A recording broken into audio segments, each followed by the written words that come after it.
Hi అందరికీ నమస్తే. నిన్న మెదక్‌లో అయితే కాంగ్రెస్ పార్టీకి పెద్ద షాక్ తగిలిందని మనం చెప్పుకోవాలి.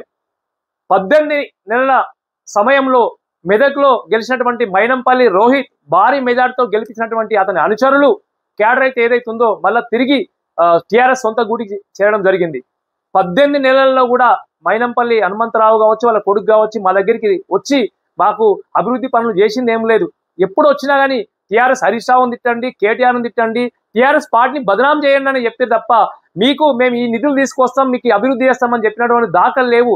కానీ మేము మనసు చంపుకొని మీ టీఆర్ఎస్ పార్టీ నుంచి వచ్చి మీ కాంగ్రెస్ పార్టీలో ఏరినాం. అప్పటి నుంచి మేము చాలా మనోవేదనకు గురవుతున్నాము. కానీ కాంగ్రెస్ వల్ల మేము నిమ్మలంగా లేము అని చెప్పేసి వాళ్ళు కార్యకర్తలు నిన్న మీడియా సమక్షంలో కేటీఆర్ హరీష్ రావు చాలా మంది సమక్షంలో వాళ్ళు గోడు వెళ్ళబోసుకున్నారు.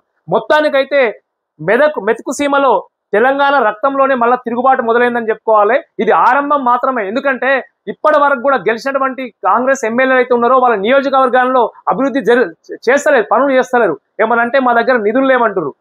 మా దగ్గర నిధులు లేవు కాబట్టి మేము చేస్తానని చెప్పేసి ఆ కార్యకర్తలకు అందుబాటులో లేకుండా హైదరాబాద్లోనే ఉంటున్నారు. అటువంటి సంఘటనలు మనం రోజు చూస్తున్నాం. మొత్తం మీద అయితే మెదక్లో అయితే మైనంపల్లికి అయితే గట్టి షాక్ జరిగిందని చెప్పుకోవాలి.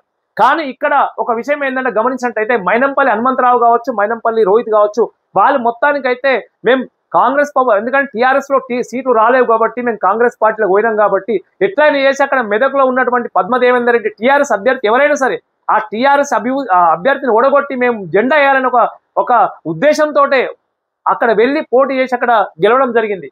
కానీ అది వాళ్ళకు కూడా తెలుసు. ఎందుకంటే కాంగ్రెస్ ఇదివరకు కూడా మైనంపల్లి ఆల్రెడీ సవాల్ చేసిండు తిరుపతి దగ్గర కూడా. నేను సిద్దిపేటలో హరీష్ రావును ఓడగొడతా, మొత్తం మీద తెలంగాణలో చాలా వరకు సీట్లు రాకుండా చేస్తా అని చెప్పిండు.